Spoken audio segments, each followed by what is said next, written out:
Hi and welcome to my channel. Today I'm going to show you just a quick tip.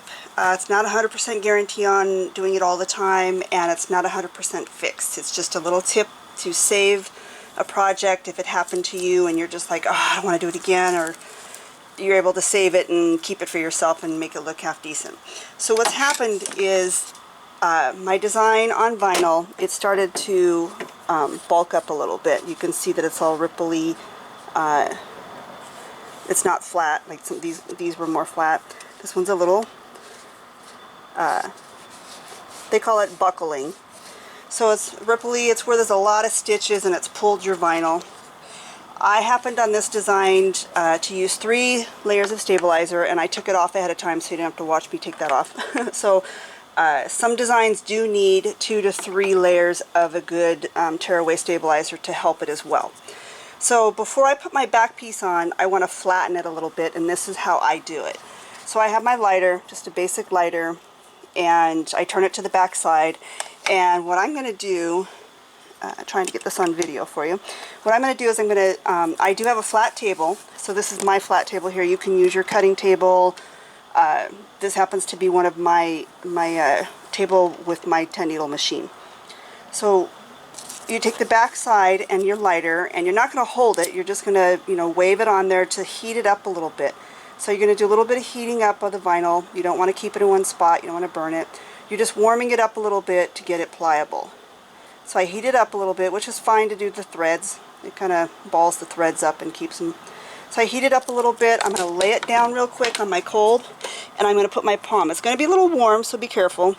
And then I'm going to move it to a little cooler spot, and I'm going to keep pushing. Move it again to a cooler spot, and keep pushing down. And you're just going to kind of push it till it cools down. Find another cool spot a little bit. You want to do kind of a quick cool down is what you're trying to do. So you can do that a couple times. You can see just a little, I don't know if you can tell, but it pulls a little bit of it down. It's not as bulky, so I'm going to do it one more time.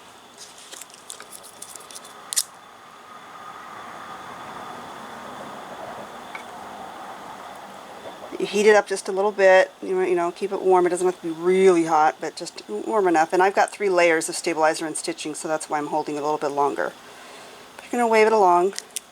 Find another cool spot again, quickly lay it down, lay your palm. It's a little warm, I can feel it on my palm. Find another cool spot real quick. Another cool spot real quick. And you can almost kind of feel it as you're pushing it down. You can feel it start to lay down.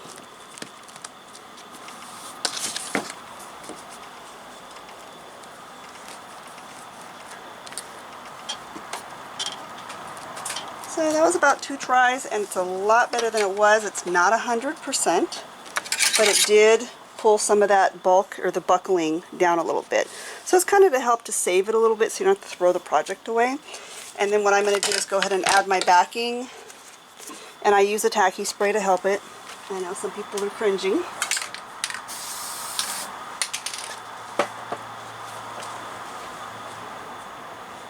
And I just lay that with the tacky back on it, and I'm just going to sew it back out.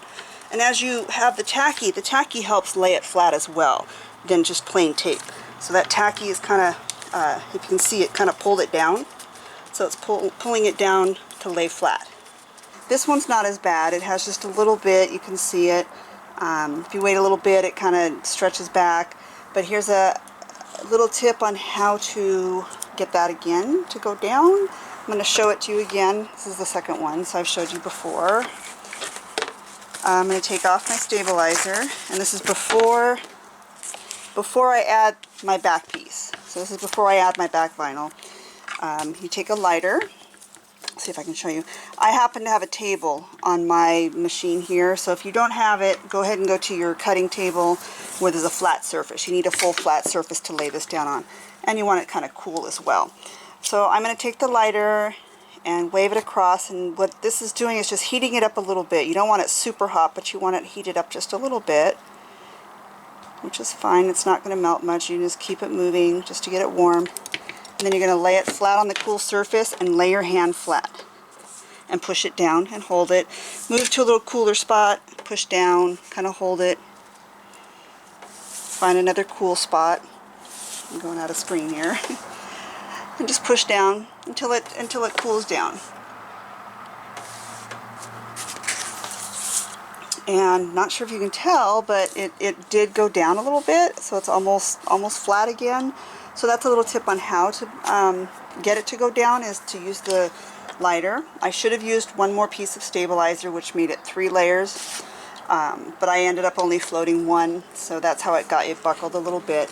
So some of the dense areas, again, like I said, can cause it to buckle a little bit, and that's how you can kind of get it down. And I'm going to sew out the rest of it.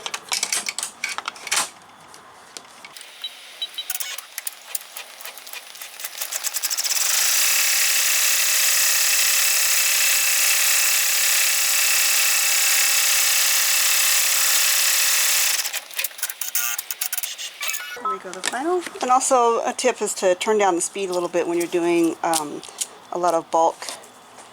So that's, you know, kind of what it did. It took some of the bulk down. It's not huge, and then you can just push it on the back and it kind of bulks it out a little bit, or pushes it out a little bit to give it some dimension. So it's not too bad. So it's not 100% flattened guarantee, but it just helps it a little bit, pull it down so that it's not a completely ruined project. So just a tip. Thanks for watching. Remember to subscribe, hit that bell, give me a big thumbs up if you like my tips, and anything else you need or want me to show you, let me know down in the comments. Meet you at the cutting table.